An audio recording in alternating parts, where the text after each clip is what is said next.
Bonjour, bonsoir les amis, j'espère que vous allez bien, que vous êtes en forme, que vous avez la pêche. Aujourd'hui, on va parler du maillon faible, le prochain maillon faible, la Chine.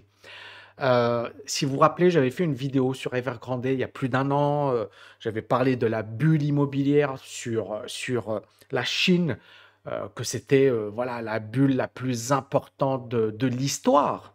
Et on a justement le titre Evergrande à la bourse de Hong Kong, hein, qui depuis les plus hauts a perdu 89% de sa valeur.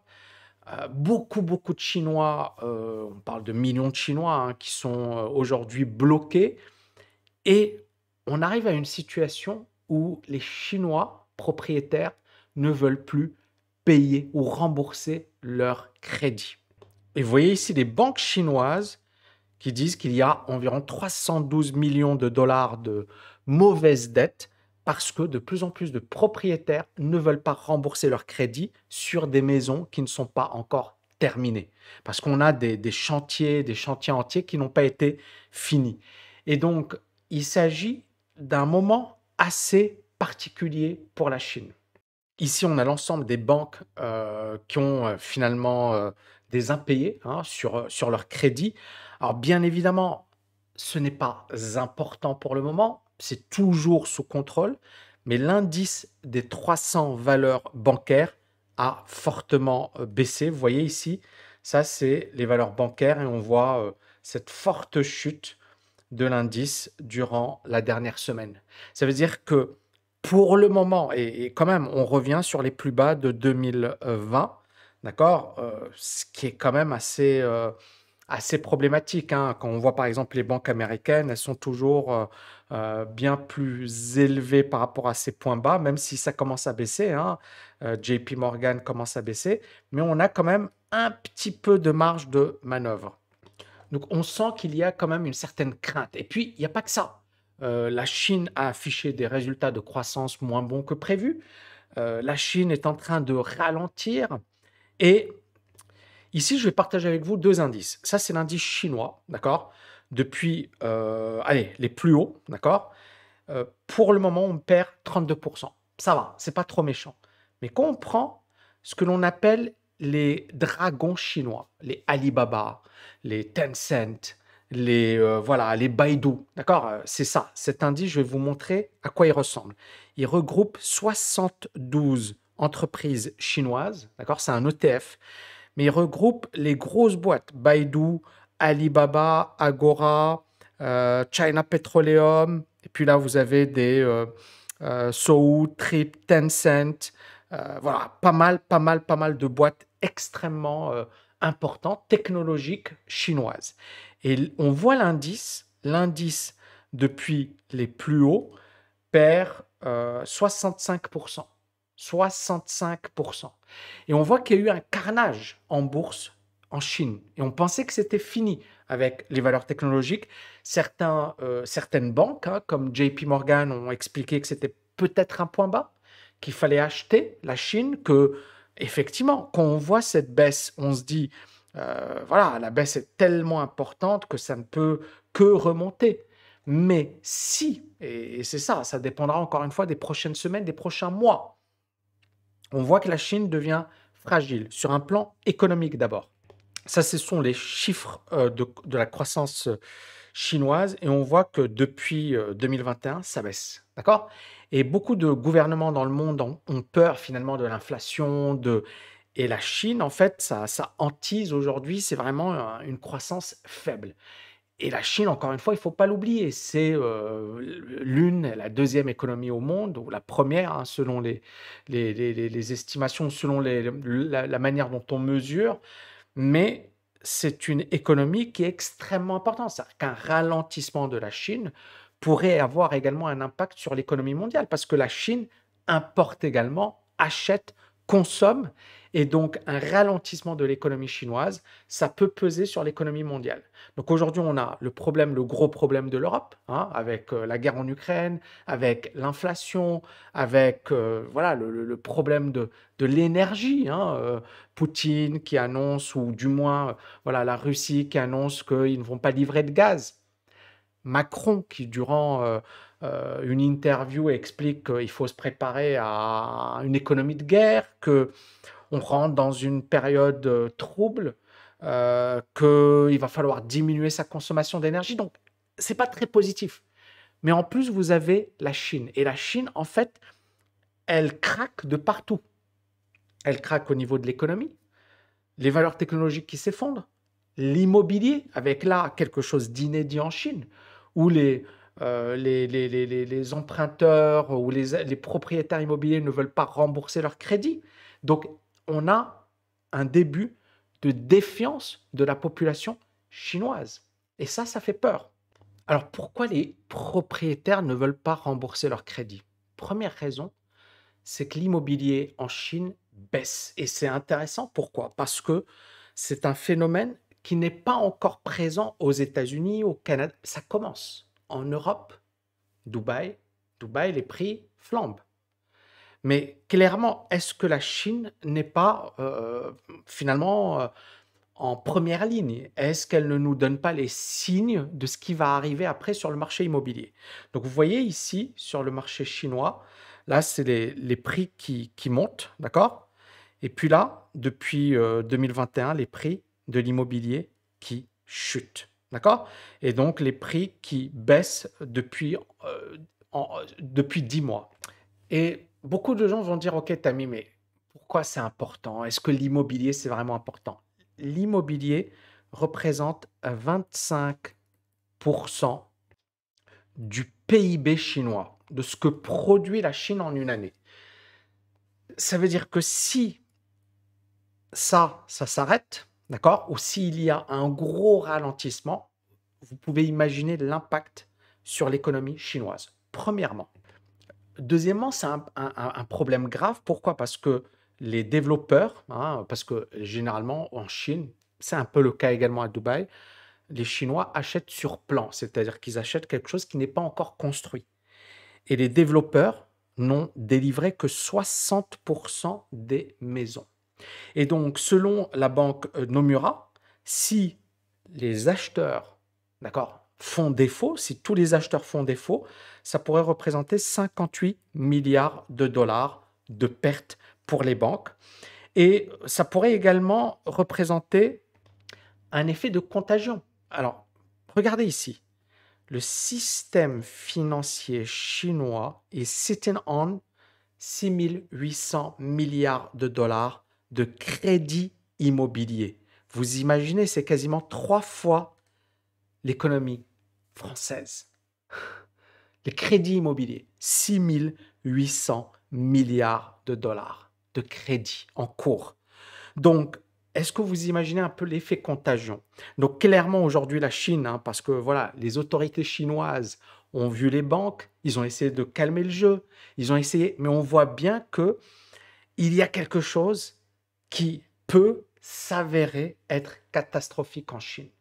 Alors, bien évidemment, on n'y est pas encore, on en est encore loin. Il y a certaines personnes qui parlent de plus en plus du Lehman Brothers chinois.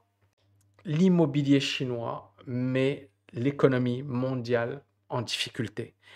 Ici, les banques chinoises, les crédits à l'immobilier des banques chinoises représentent 27% de tous les crédits des banques. Donc vous avez un secteur qui représente 25% de l'économie chinoise, un secteur qui mobilise 6 800 milliards. Ici, on parle même de household debt touched over 10 trillion dollars, c'est-à-dire 10 000 milliards de dollars, d'accord? Et ça représente une grosse partie. Donc, est-ce que vous comprenez que là, on est en train de vraiment de jouer avec le feu? Et comme l'économie chinoise ralentit en plus, parce que l'économie n'est pas bonne en Chine, comme l'économie mondiale n'est pas bonne, comme toutes les économies vont rentrer en récession, c'est-à-dire qu'en fait, on va avoir un effet domino. Toutes les économies vont avoir un impact, c'est-à-dire que l'économie européenne va impacter négativement l'économie chinoise, qui va à son tour impacter négativement l'économie européenne, l'économie américaine, etc., etc., etc. Et on ne parle pas également de l'inflation, qui aujourd'hui est catastrophique, des hausses des taux d'intérêt qui vont suivre. Donc on se retrouve, et puis de l'immobilier qui est en bulle au niveau mondial, hein, parce que ce n'est pas qu'un problème chinois, hein. Je rentrerai dans les détails pour le cas américain. Mais ce n'est pas qu'un problème chinois, même si en Chine, les dimensions sont quand même assez graves. Voilà. L'immobilier également a été le plus grand employeur en Chine. Et aujourd'hui, en Chine, on estime qu'il y a environ 65 millions, et on parle même de 90 millions de maisons vides. De maisons vides. C'est-à-dire, voilà, on peut mettre la population française, mais chaque personne avec une maison. C'est juste pour vous donner les proportions de la situation actuelle. C'est juste du délire. Et ça rappelle un petit peu la crise des subprimes, où pas mal de maisons, voilà, les prix de l'immobilier avaient flambé aux États-Unis. Beaucoup de gens s'endettaient pour acheter de l'immobilier. Et à un certain moment, on s'est aperçu que c'était une bulle, que c'était basé sur du vent, qu'on avait prêté à des gens qui n'étaient pas sauvables, qui ne pouvaient pas rembourser leur crédit. Est-ce que vous commencez à comprendre pourquoi on parle de Lehman Brothers? Parce que c'est la même chose qu'on est en train de vivre en Chine. C'est-à-dire des acheteurs, des propriétaires immobiliers qui ne veulent plus rembourser leur crédit parce que les prix de l'immobilier baissent, parce qu'ils n'ont pas leur bien immobilier. Et tout est imbriqué, les banques, l'État, l'économie. Et bien évidemment, ça peut avoir un impact comme Lehman Brothers. On a eu la crise des subprimes, on a eu un krach boursier, et ce krach boursier a eu un impact au niveau mondial. Et j'avais envie de conclure avec ça. Bon, alors, vraiment, les crises, malheureusement, nous dépassent. Pourquoi? Parce que c'est tout le temps la même chose. Tout le temps la même chose. On a tout le temps des phénomènes de foule, des phénomènes d'euphorie, des phénomènes de bulles, et ensuite on a un éclatement de bulles. Donc les crises font partie de l'économie moderne. D'accord? Donc tout le temps, et à l'avenir, on va encore avoir de nouvelles crises. Maintenant, c'est comment faire et comment gérer ce type de crise. Bon, le premier conseil que je vous donnerais, c'est vraiment aujourd'hui, soyez voilà, économe, d'accord? Dépensez votre argent intelligemment, développez vos compétences, bossez encore plus dur, parce que c'est un moment particulier. C'est un moment où et puis le mindset, travaillez à fond votre mindset, les amis. C'est-à-dire, ne tombez pas. Alors, moi, j'essaie d'être positif. Alors, vous allez me dire: «Oui, mais tu mis ta vidéo, elle est négative». Ouais, bah, écoute, je vais pas te dire que c'est super positif. Je vais pas te dire que c'est super positif. Désolé, mon ami. Mais je ne suis pas en mode: «Au secours, attention». Non, non, non. Je suis en mode: «Ah, regardez, il faut regarder la réalité en face et ensuite il faut gérer cette réalité». D'accord? Ça veut dire qu'il faut prendre les bonnes décisions. Donc premièrement, les amis, vraiment, il faut épargner. Il faut, éviter les dépenses inutiles. Il faut vraiment aujourd'hui se projeter dans 5, 10, 15 ans. Deuxièmement, éviter les polémiques stériles. J'ai publié hier 2 vidéos sur l'Europe et j'avais presque l'impression que les gens étaient super contents, que ça se passe mal, que allez le Frexit, allez ceci, allez cela. Je vais vous dire un truc, et j'ai fait une longue vidéo dans laquelle j'ai expliqué mon point de vue.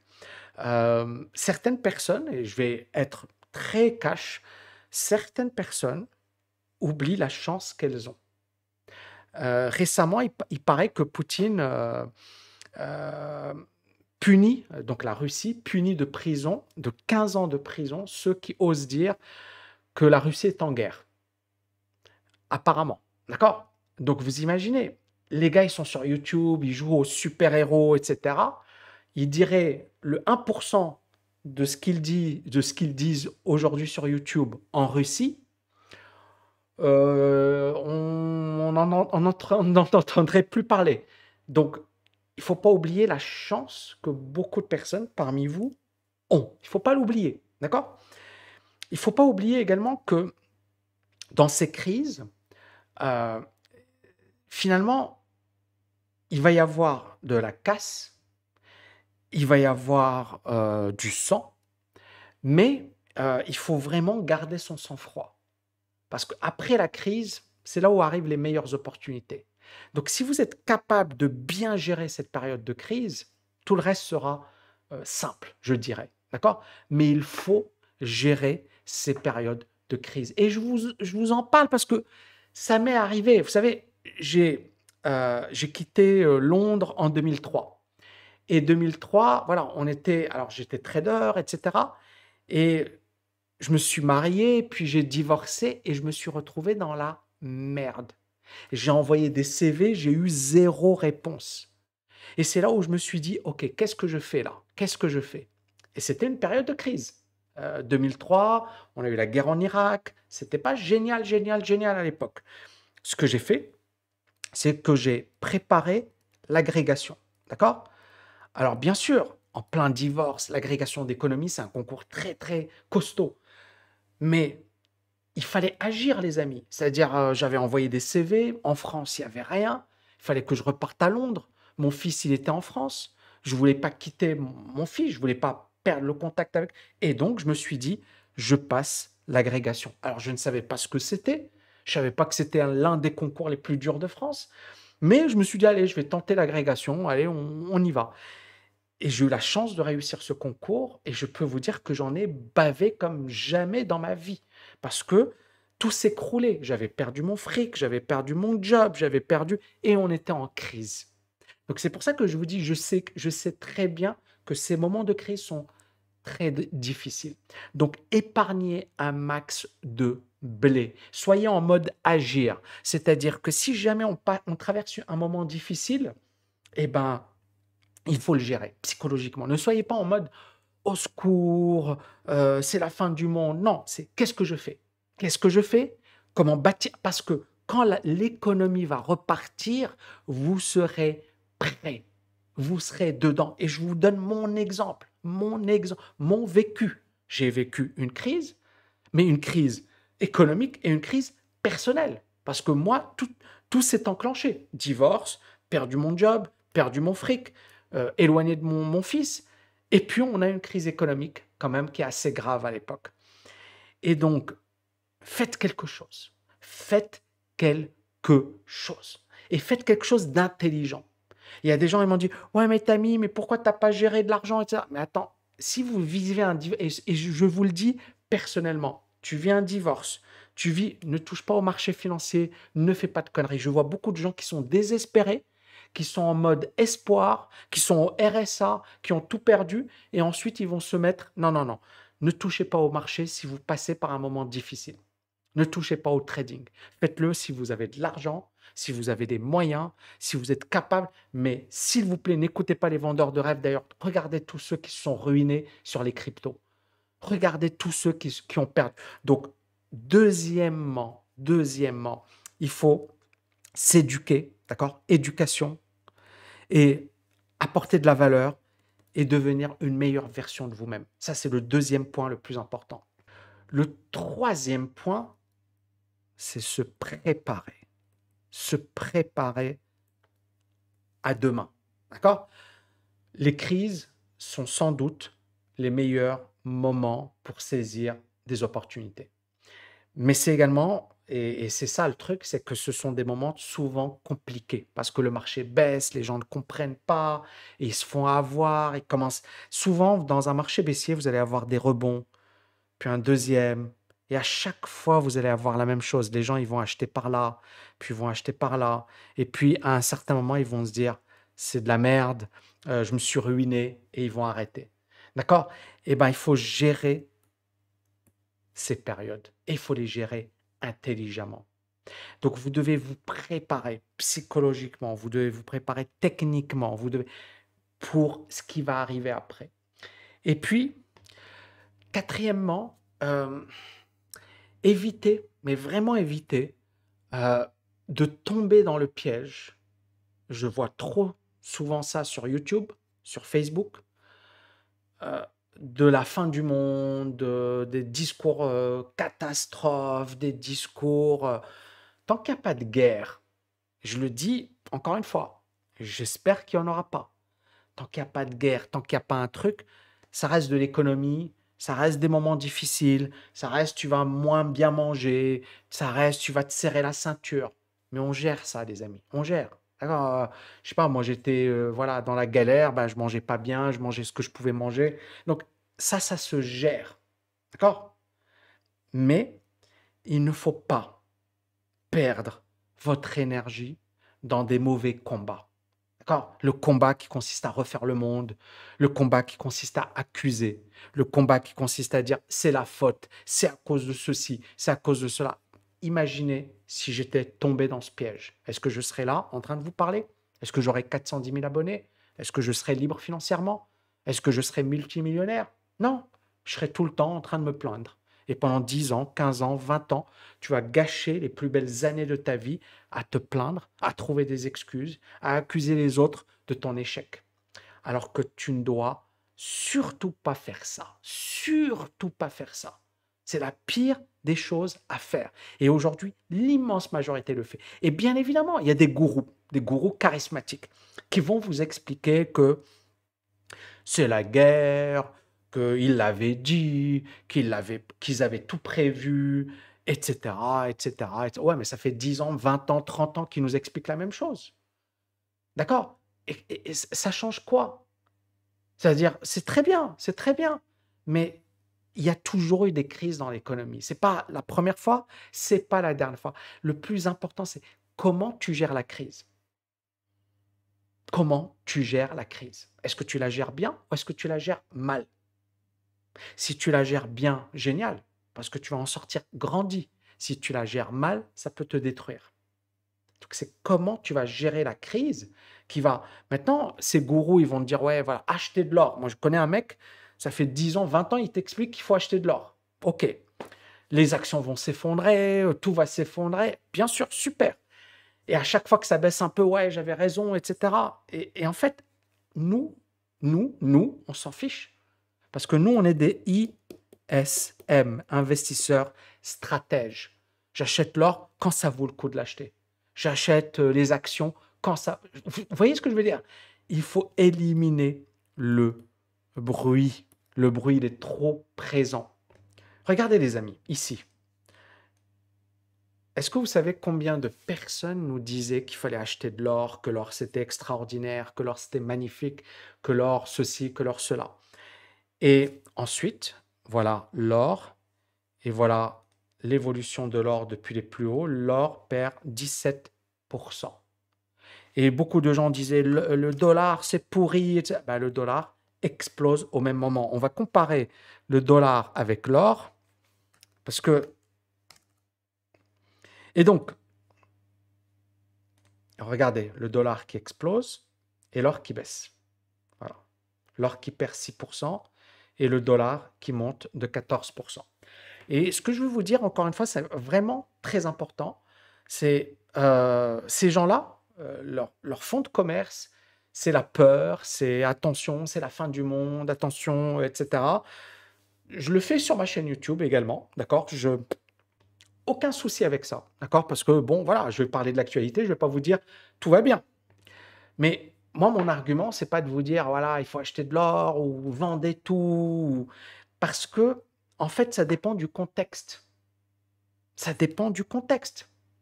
Un exemple concret, c'est 2014. 2014, on a plusieurs experts comme Jim Rogers, comme George Soros, comme Tom DeMark. Tom DeMark, c'est un analyste technique très connu qui travaille avec les plus gros gérants de hedge funds au monde, dont le fonds de Steve Allen Cohen. C'est l'un des plus gros gérants de hedge funds au monde. Et Tom DeMark, à l'époque, disait c'est l'équivalent de 1929. Vous voyez ici, il vient, il fait le parallèle, il nous explique que le marché va fortement baisser. Et moi, à l'époque, j'ai dit non, il ne faut pas céder à la panique, il ne faut pas céder à tout ça. La suite, on la connaît, les amis, le marché a explosé à la hausse, et voilà. Donc, soyez autonomes, prenez vos propres décisions, ne dépendez pas des gourous, ne dépendez pas de Tammy Cabage, ne dépendez de personne, d'accord? Et vraiment, essayez de gérer cette situation de la meilleure manière qui soit. Merci infiniment les amis. N'oubliez pas de liker, de partager. Je vous dis à bientôt. Oui, dimanche, j'organise une grosse masterclass, tami.net/OMI. Donc, vous pourrez me poser vos questions sur le programme OMI pour ceux que ça intéresse. À bientôt. Ciao les amis.